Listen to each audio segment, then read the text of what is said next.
Cara mengakomodir titipan doa dari keluarga dan teman banyak, sedangkan waktu berdoa di tempat mustajab waktunya singkat. Jadi kami dulu waktu masih mahasiswa di Mesir, di rumah itu disediakan buku saku. Siapa aja kawan yang datang nuliskan doanya. Nanti pas sampai di Makkah, di Madinah, dibacakan doa itu. Ya Allah, si fulan ingin nilainya jahit. Ya Allah, si fulan ingin supaya diterima calon mertua. Ya Allah, si fulan supaya beasiswanya gitu, biar nggak lupa. Adapun mengucapkan salam, Assalamualaikum ya Rasulullah, dari semua sahabat-sahabat yang menitipkan, yang tak bisa aku sebut satu persatu. Assalamualaikum ya Nabi Allah, Assalamualaikum ayuhan Nabi wa rahmatullahi wabarakatuh. Kalau bisa di Taman Raudhah, tak bisa setentang dengan Taman Raudhah di belakang. Begitu juga nanti di Makkah, kalau bisa sholatnya di belakang makam Ibrahim selesai tawaf. Kalau tidak bisa, setentang sejajar dengan makam Ibrahim. La yukallifullahu nafsan illa wus'aha. Kita bawa buku titipan doa 100 halaman, baru berdoa-doa untuk kita aja belum selesai, udah kena halau. Macam mana nih Pak Ustaz? Ya keluar pas di belakang setentang dengan Taman Raudhah itu, berdoa kepada Allah Subhanahu wa ta'ala. Itu tentang titipan-titipan doa. Setelah melaksanakan sholat jamak takdim, sholat zuhur dan asar di Masjid Nabawi, setelah sampai di Masjid Bir Ali, jamaah masuk untuk sholat tahiyatul masjid. Apakah boleh melaksanakan sholat sunat yang lain? Setelah masuk di Masjid Bir Ali, pertama sholat sunat tahiyatul masjid, habis itu sholat sunat ihram. Dalilnya mana? Nabi melaksanakan sholat sunat di bawah pokok kayu di Zulhulaifah. Zulhulaifah itu Pak Ustaz, itulah dia Bir Ali. Nama zaman dulunya Zulhulaifah, nama sekarangnya Bir Ali. Nama dulunya Juhfah, nama sekarangnya Rabir. Kami kalau berangkat dari Mesir naik kapal laut, kapalnya berhenti tengah jalan, itu zaman dulu namanya Rabir. Zaman dulu namanya zaman sekarang Rabir, tempat berniat. Juhfah. Siapa tadi yang tausiah? Ustaz Abdul Somad? Oh enggak, yang tausiah tadi Uwas, itu juga orangnya. Nama dulunya Abdul Somad, nama sekarangnya Uwas. Lalu setelah sholat sunat itu, apakah masih boleh? Boleh sholat sunat taubat, boleh sholat sunat hajat, boleh sholat sunat mutlak, boleh sholat sunat apa aja. Kalau kebetulan pagi, sholat sunat duha boleh.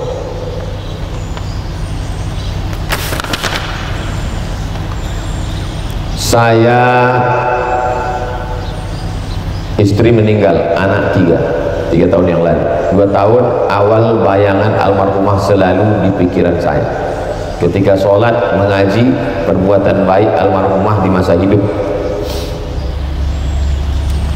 Saya dikirimi video, ada seorang bapak-bapak berumah tangga bersama istrinya hampir setengah abad.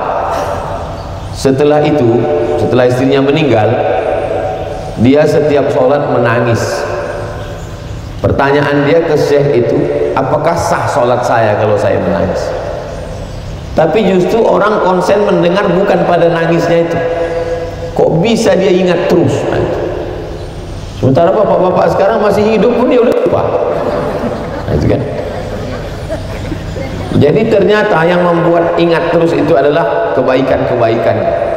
Udah nih Bu, dikenang bapak karena kebaikan-kebaikan itu. Pertanyaannya, apakah sholat saya diterima Allah?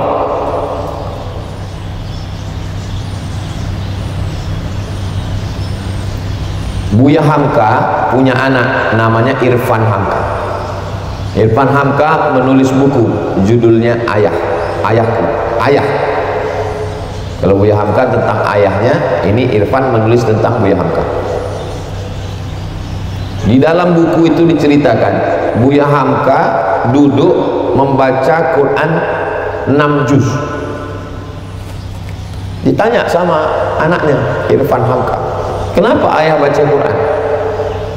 Nggak berhenti-berhenti untuk menghilangkan ingatanku kepada almarhumah ibu. Jadi disibukkan diri itu dengan kesibukan baca Quran dan musik. Kita tidak bisa mengatur pikiran kita. Kalau tangan bisa, tangan ini antara memegang atau berhenti bisa. Mulut pun bisa, antara ngomong atau tidak ngomong tak bisa. Tapi pikiran tak bisa. Bisa tak pikirannya disuruh berhenti? Tak bisa. Kita hanya bisa mengalihkan pikiran. Pikiran dialihkan ke baca Quran, dialihkan ke zikir. Astaghfirullahaladzim, astaghfirullahaladzim, astaghfirullahaladzim. Allahumma sholli ala sayyidina Muhammad wa ala ali sayyidina Muhammad. Allah, supaya pikiran itu berhenti. Makanya orang-orang yang ikut meditasi, yang ikut yoga, itu diajarkan how you can stop your mind. Bagaimana Anda bisa menghentikan pikiran. Sebetulnya pikiran ini tidak bisa berhenti. Pikiran ini terus berpikir.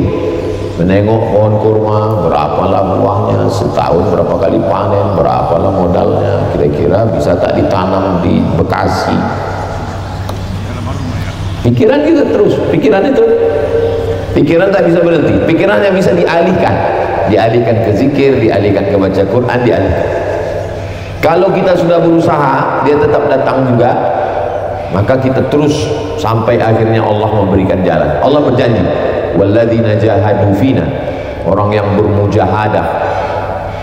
bermujahadah mengerahkan segenap kemampuannya, lanahdiyannahum subulan, kami akan menunjukkan jalan kami, kata Allah SWT.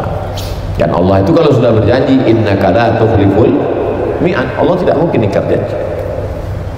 Jadi sholatnya tetap sah dengan terus berusaha. Bagaimana supaya sholat saya ini khusyuk?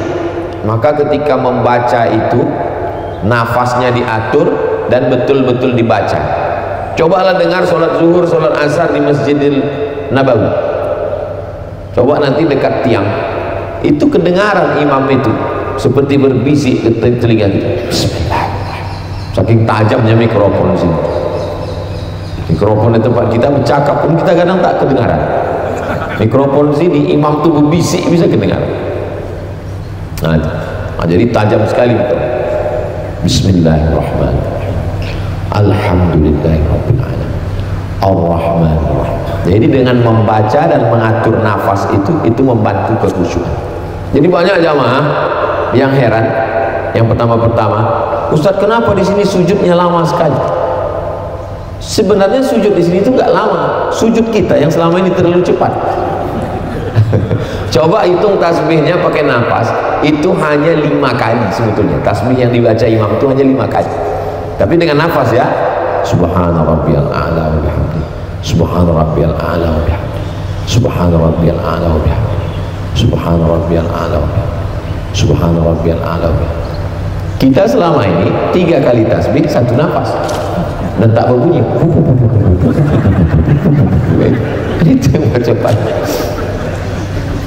Coba kalau iftitah itu dibagi 4 nafas. Allahu akbar kabira walhamdulillahi katsira wa subhanallahi bukratan wa asila. Wajjahtu wajhiya lilladzi fatara as-samawati wal arda hanifan musliman wa ma ana minal musyrikin. Inna salati wa nusuki wa mahyaya wa mamati lillahi rabbil alamin. La syarika lahu wa bidzalika umirtu wa ana minal muslimin. Nafasnya diatur, bacaannya itu dibaca, bukan hanya diam. Karena kalau orang tidak mengatur nafas, satu nafas itu bisa serangkap 3, iftitah, fatihah, ayat. Namanya sholat Valentino Rossi.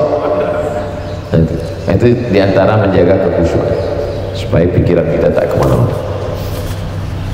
Apalagi setelah sampai ke Madinah, pikiran kemana-mana. Onta belum dibeli.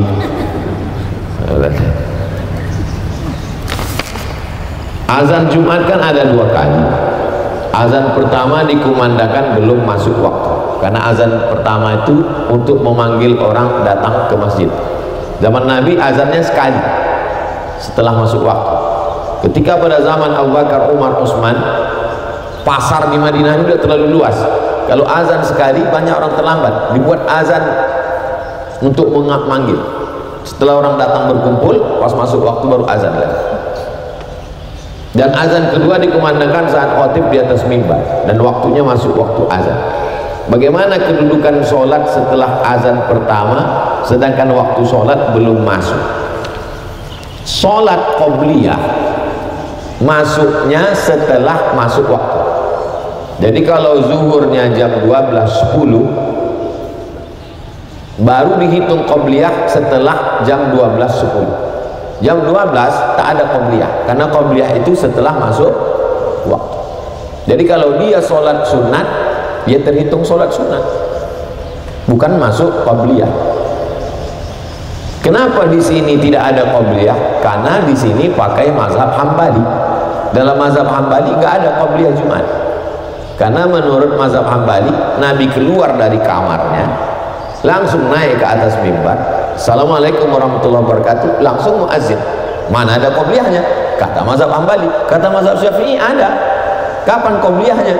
Karena Nabi sebelum naik ke atas mimbar itu udah masuk waktu sholat, dia qobliyah dulu. Nabi qobliyah di kamarnya, dan sahabat itu qobliyah. Abdullah bin Mas'ud qobliyah, dan mereka disuruh Nabi memperbanyak sholat-sholat sunat, di antaranya sholat qobliyah. Kata Imam Nawawi, sholat Jumat itu kan menggantikan zuhur. Kalau zuhur yang digantikan ada qobliyahnya, maka Jumat yang menggantikan juga ada qobliyahnya. Ada hadis, fi kulli adzanaini sholat, setiap ada azannya, ada iqamatnya, pasti ada sholat sunat qobliyahnya. Sholat Jumat itu kan ada azannya, ada iqamatnya, pasti ada qobliyahnya. Beda dengan Idul Fitri. Idul Fitri nggak ada qobliyah karena tidak ada azan, tidak ada iqamat. Itulah hujjah mazhab Syafi'i.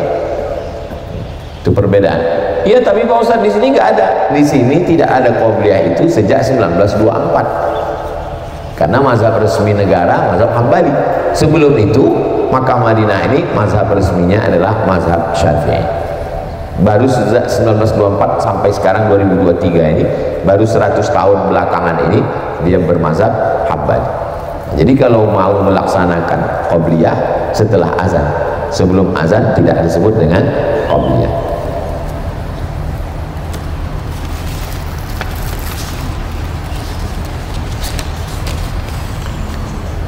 Sebagian muslim menganggap kesolehan itu hanya di sisi ibadah kepada Allah, sedang di sisi kehidupan yang lain tidak diterapkan kesolehannya.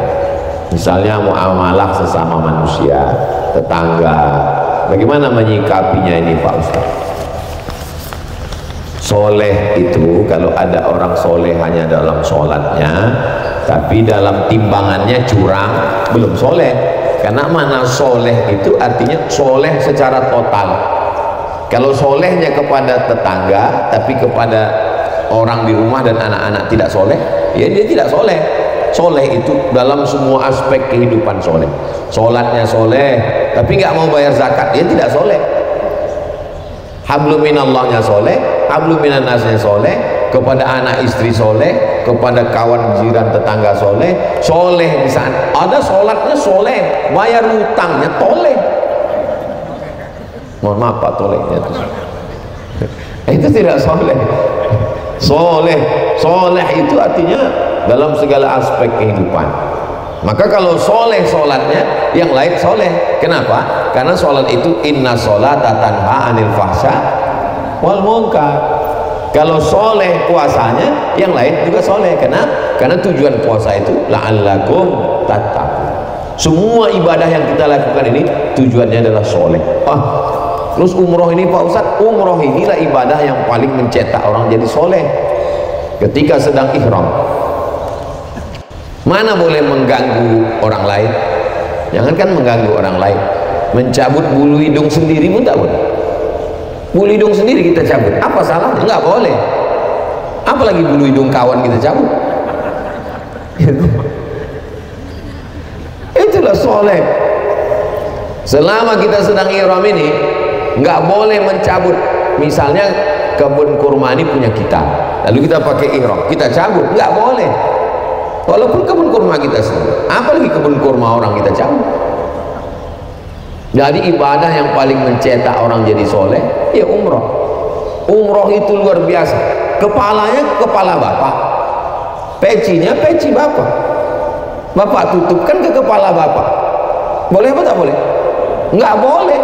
Lalu kalau bapak mau pakai prinsip yang namanya salah itu kan kalau ganggu orang, kepala-kepala saya, topi-topi saya, apa urusan kamu? Ini bukan masalah urusan saya Pak, ini aturan dari Nabi. Bapak punya burung, punya ayam lah, punya burung nanti. Bapak punya ayam, kan ada burung-burung di situ, banyak burung kami tadi malam. Bapak punya ayam, lalu setelah Bapak berniat labbaik Allahumma umrah, Bapak potong binatang buruan,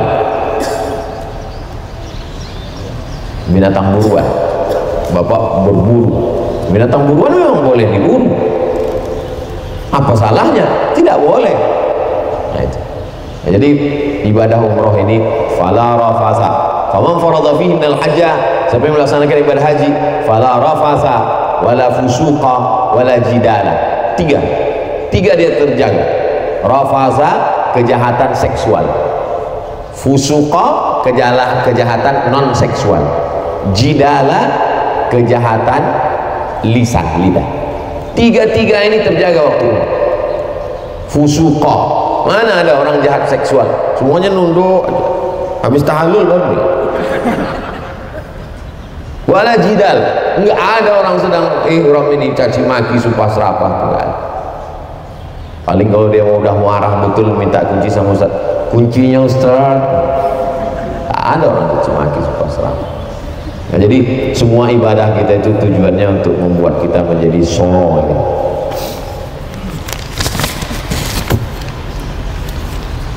Macam mana cara melembutkan hati suami supaya mau sholat? Dulu kami di Mesir kan tak ada mahasiswa semua.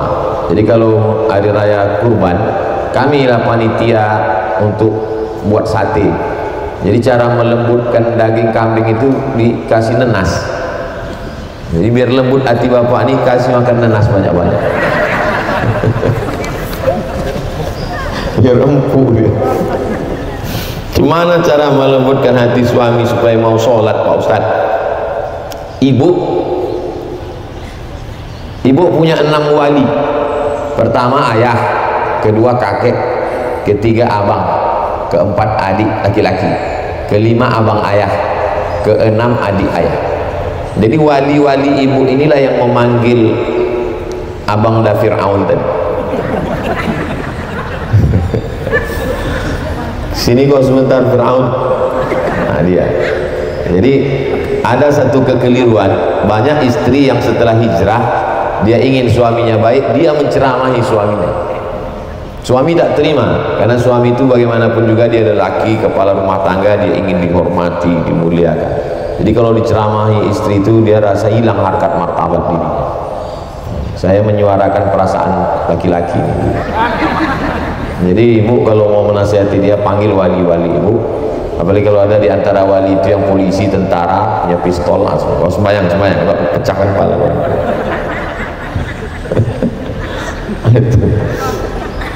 Itu pertama, ikhtiar kita melalui orang lain. Yang kedua, kira-kira siapa yang omongannya didengar. Nah, suami saya ini Pak Ustadz, yang didengarnya ada paman dia, lisannya lisan pamannya, bahannya dari itu. Jadi emang, tapi masalahnya pamannya ini pun gak sembahyang juga Pak Ustadz. Melalui lisan orang lain. Yang ketiga, melalui doa. Nanti ibu tawaf sunat, masuk Masjidil Haram, yang paling bagus adalah tawaf sunat. 7 putaran itu doanya gak usah robah-robah, itu aja. Lembutkan hati suamiku mau sembahyang, lembutkan hati suamiku mau sholat, lembutkan mau sholat. Yang kuat-kuat. Dengarkan, tak sembahyang lagi kau. Ya Allah, lembutkan hatinya supaya sholat, lembutkan hatinya supaya sholat, lembutkan hatinya supaya sholat, lembutkan hatinya supaya sholat, lembutkan hatinya supaya sholat. 7 putaran. Selama di sini sholat hajat, masuk masjid sholat sunat tahiyatul masjid, sholat sunat wudu, sholat sunat taubat, sholat sunat hajat. Sholat sunat hajat, ya Allah, hajatnya dalam hati aja, nggak usah perlu kuat-kuat. Usolli sunatal hajat, lembutkan hatinya supaya sholat, ya Allah. Kata kawan sebelah, lakiku juga gitu.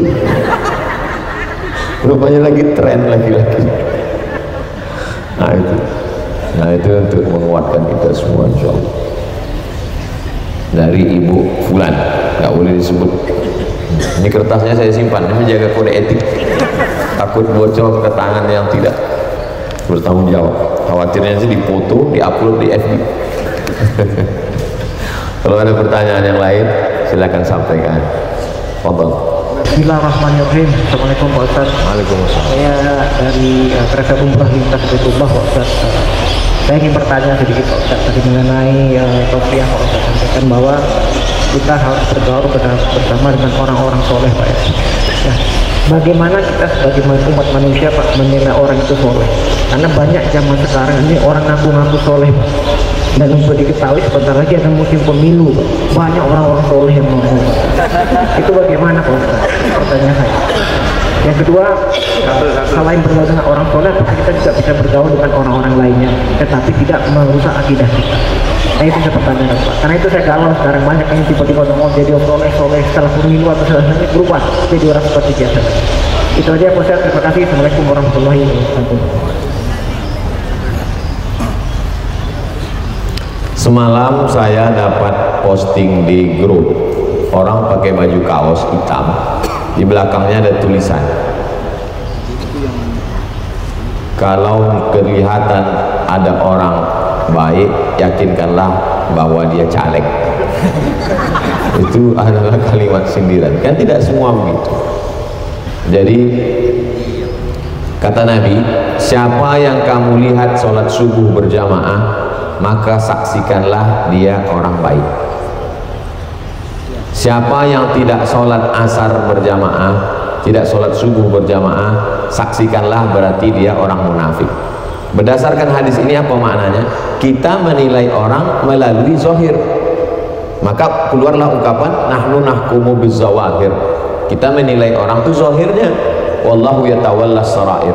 Adapun batinnya itu Allah Ta'ala yang tahu. Jadi kalau kita tengok dia sholat, dia puasa, dia baik, tidak baiknya pada musiman 5 tahun sekali, maka insya Allah dia adalah orang baik. Karena Nabi ngomong begitu, bukan kita menghukumi orang. Lalu kemudian bagaimana dengan orang yang tidak Islam tapi dia baik? Orang yang tidak Islam baik, dia tidak disebut dengan soleh, dia disebut baik tapi tak soleh. Karena soleh itu kaitannya 3. Pertama akidah, akidahnya mesti soleh. Yang kedua ibadah, ibadahnya mesti soleh. Yang ketiga muamalah, akhlaknya mesti baik. Jadi kalau ada orang yang akhlaknya baik, ngomongnya lembut, sopan, tapi akidahnya tak benar, maka tidak bisa dinikahkan anak gadis kita ke dia. Tuhan aja dia khianati, apalagi kamu. Nah, itu.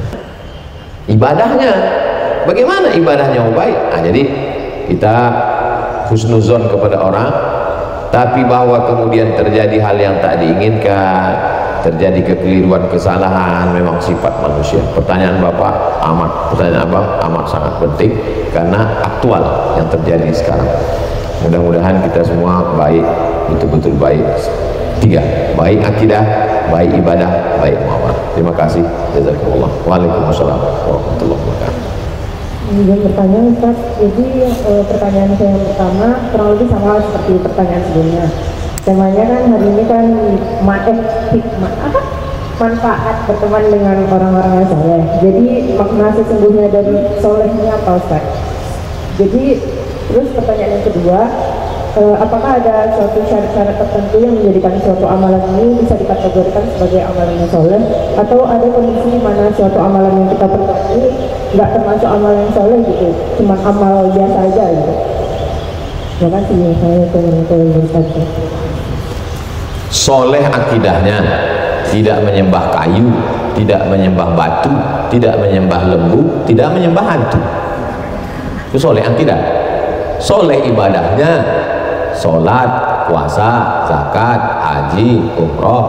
Soleh muamalahnya, tidak curang, tidak ingkar janji, tidak riya, tidak sum'ah, tidak munafik. Soleh 3-tiganya, solehlah dia. Ustaz Somad itu udah soleh 3-tiganya, menuju soleh. Kita ini semua menuju kesolehan. Puncak kesolehan itu nanti stasiunnya adalah husnul khatimah. Itulah puncak kesolehan. Ada nggak amal itu baik tapi tidak soleh? Ada. Yang menemukan mikrofon ini baik tapi tidak soleh. Mikrofon bisa hidup karena ada listrik. Yang menemukan listrik Alexander Graham Bell, siapa? Thomas Alva Edison. Itu orang-orang baik tapi tidak soleh. Loh, maksudnya baik hanya untuk di dunia ini saja, tapi tidak bisa dibawa bekal menghadap Allah sebagai amal soleh. Surat Al-Kahfi ayat 110. Faman kana yarju liqa'a rabbih, siapa yang berharap berjumpa dengan Allah, mati nanti ketemu dengan Allah. 2, falyamal amalan salihah wa la yusyrik bi ibadati rabbih ahada. Kasihan sekali Pak Ustaz, ini orangnya baik tapi amalnya tidak dihitung soleh. Gimana caranya menyelamatkan teman saya, kawan saya ini supaya amal baiknya itu menjadi soleh? Udah aja, tinggal sebutkan password, asyhadu an la ilaha illallah. Iya Pak Ustaz, tapi kan nggak cukup password, mesti ada sunat, khitan pun sekarang mudah, namanya khitan sunatron. Saya bintang iklannya kan selalu di share. Ikuti program sunatron, tidak sakit, langsung pakai celana, pagi khitan, sore bisa akad nikah. Ada, datanglah ke Riau. Nah, setiap hari Jumat pekan kedua setiap awal bulan itu ada acara khitan 99 orang gratis. Kirim, daftarkan segera anak dan suami Anda.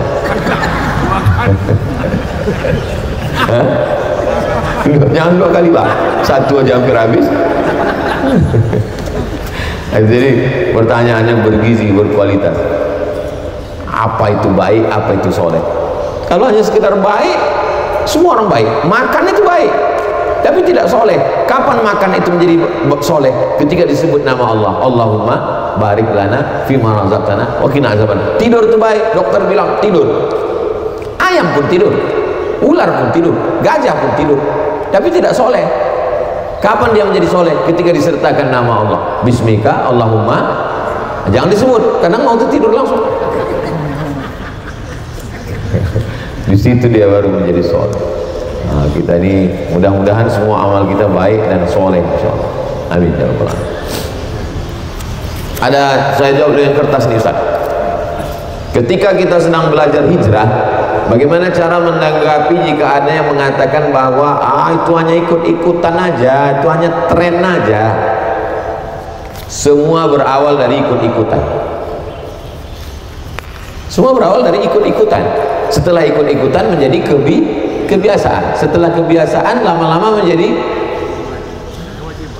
kewajiban, kebutuhan, lalu kemudian lama jadi kecintaan sehingga tidak terlihat. Saya ikut-ikutan dengan emak saya, ayah saya mengatakan bahwa ini namanya payung. Ini namanya payung. Ini namanya payung. Ini namanya payung. Akhirnya saya bilang payung. Coba kalau emak sama ayah saya dulu ngasih tahu, this is umbrella. Hadhihi midhallah. Pasti ngomong itu ikut-ikutan, berpakaian pun ikut-ikutan. Saya pakai jubah ini karena waktu kecil dibelikan emak saya, ayah saya dibelikannya jubah. Di kampung kami kalau mau khitan itu pakai jubah, pakai sorban. Ikut-ikutan, berawal dari ikut-ikutan, lalu kemudian suka, cinta, berawal dari keterpaksaan, lama-lama menjadi kebutuhan, lama-lama menjadi ketergantungan, kecintaan. Begitu juga dengan proses hijrah ini. Nengok orang hijrah juga. Ada acara etika, ikut. Acara muhasabah, ikut. Nengok orang nangis. Pas ditanya orang, kok kenapa nangis? Enggak tahu. Tapi jangan berhenti pada stasiun ikut-ikutan. Berawal dari ikut-ikutan, lama-lama menjadi kebiasaan, lama-lama menjadi kebutuhan, lama-lama menjadi ketergantungan, lama-lama menjadi kecintaan. Begitu juga orang buat dosa. Awalnya kan cuma ikut-ikutan. Kata kawan, ayolah mabuk. Masa anak jantan nggak mabuk? Oh enggak, dosa, bencong. Akhirnya berani mabuk. Lama-lama aku tergantung. Begitu juga tergantung kita membuat komunitas kita. Akhirnya kalau kita menjadi baik, maka insya Allah semuanya akan menjadi baik-baik. Itu jamaah kita atau jamaah? Oh, Uzbekistan. Ternyata jamaah kita ini mirip orang Uzbek.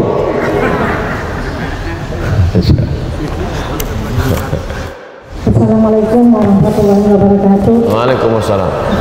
Perkenalkan, nama saya Rahma. Saya dari Kabupaten Pimpinan Provinsi Kepulauan Riau, Jamaah Nestor Kota Batam. Pak Ustadz, saya ingin bertanya, amalan apa yang kita kerjakan di saat kita mengharapkan satu petunjuk dari Allah, salat istikharah? Karena mungkin selama kita melaksanakan salat istikharah, kita masih belum merasa mendapat petunjuk. Amalan apa Pak yang harus kita lakukan selama kita belum yakin bahwa ini sudah dapat petunjuk dari Allah Subhanahu wa Ta'ala?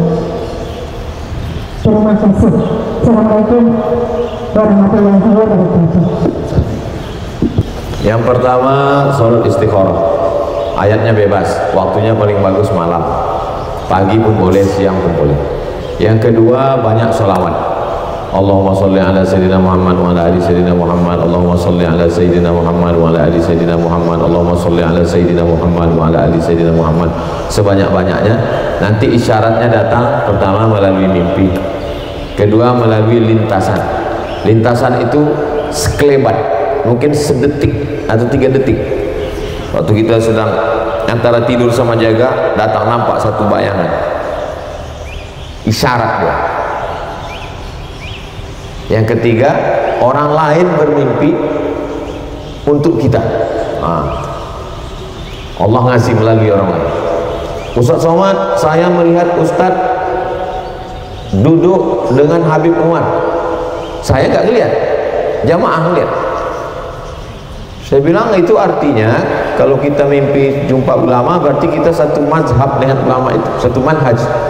Seminggu setelah itu saya betul-betul ketemu dengan Habib Umar. Saya pembawa acara di Istiqlal. Saya nggak lihat, ternyata jamaah itu lebih tembus dari saya. Allah cuma mau ngasih tahu, Abdul Somad, kau nggak lihat, jamaah kau lihat. Datang Ustadz nemui saya, guru di pondok pesantren. Ustadz, saya ngelihat Ustadz sedang tausiah, tiba-tiba datang 2 orang, Sayyidina Al-Hasan dan Sayyidina Al-Husain, anak Fatimah cucu Nabi. Apa maknanya? Seminggu setelah itu saya betul-betul berada di majelis bacaan hadis.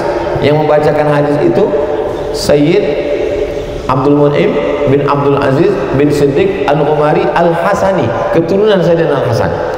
Yang selama ini saya selalu duduk dengan keturunan Sayyidina Husain. Sekali itu Al-Hasan. Oh, itu maknanya. Jadi kita banyak berselawat. Pertama, mimpi. Yang kedua, sekelebat, lintasan antara tidur dan jaga, ditunjukkan Allah SWT. Seperti nampak, seperti melihat sesuatu, tapi hitungannya tak sampai semenit, hanya sekitar detik. Nampak seperti air mengalir, nampak seperti macam-macam nampak. Atau ketiga, orang lain yang melihat, Allah titipkan pesan melalui dia, nanti disampaikannya ke kita. Itulah yang saya alami selama ini. Amalan saya diajarkan ibu saya dari dulu, sholawat. Kau nanti merantau, nyuci sendiri, celana jangan dicampur sama najis, nanti tak bisa dibawa sholat, dibilas. Waktu bilasnya Allahumma sholli ala sayyidina Muhammad wa ala sayyidina Muhammad. Nanti kau masak sendiri, nggak ada pembantu, merantau, kau tak punya saudara perempuan, kalau masak ayam, siraman terakhirnya dibilas Allahumma sholli ala sayyidina Muhammad. Nanti kalau kau demam, kau beli kembang semangkuk, beli selasih, pakai gula batu, embunkan, pas mau minumnya Allahumma sholli ala sayyidina Muhammad wa ala ali sayyidina Muhammad. Itu selalu diajarkan selawat.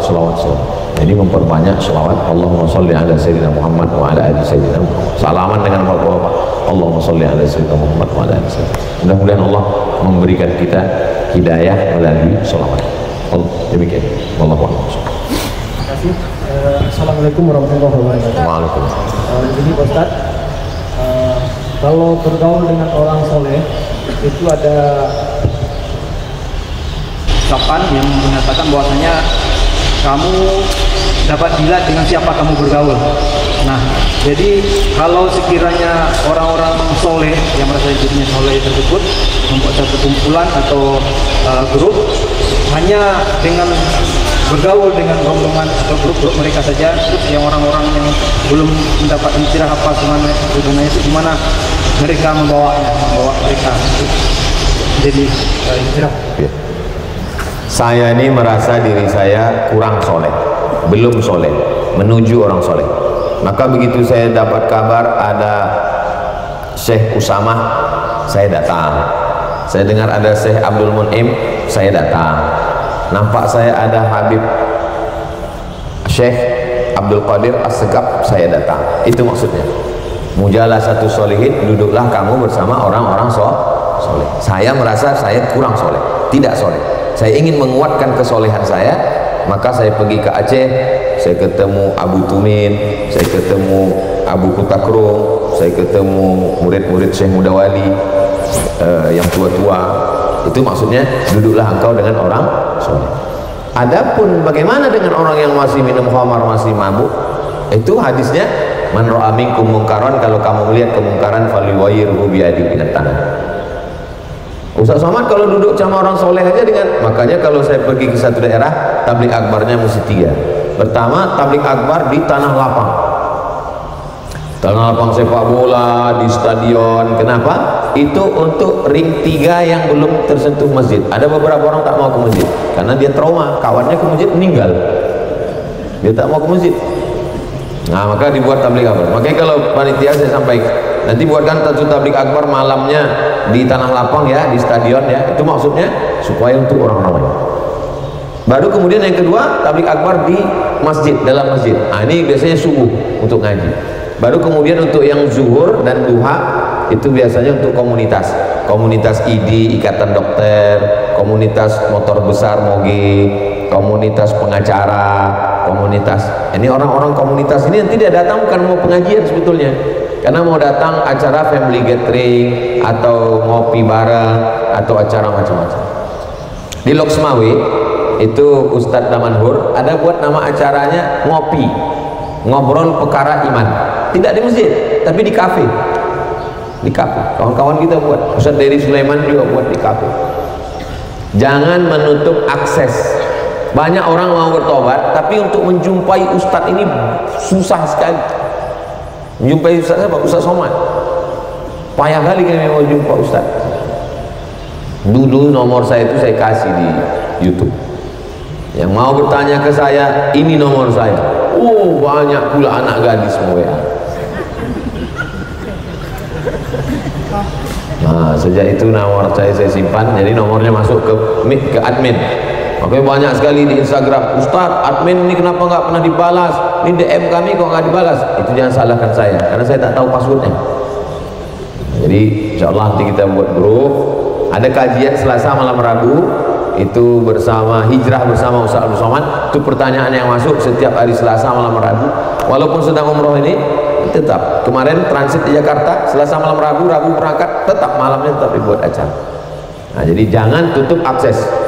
Jadi itu pemahamannya. Duduk bersama orang soleh, kita yang belum soleh duduk dengan orang soleh. Adapun orang yang sudah baik, maka mengajak orang yang belum baik untuk menjadi baik. Tetangga kita, kawan kita, keluarga kita, sahabat kita, orang dekat kita, kawan sekantor, anak buah, menjadi orang baik. Demikian. Wallahu a'lam bishawab.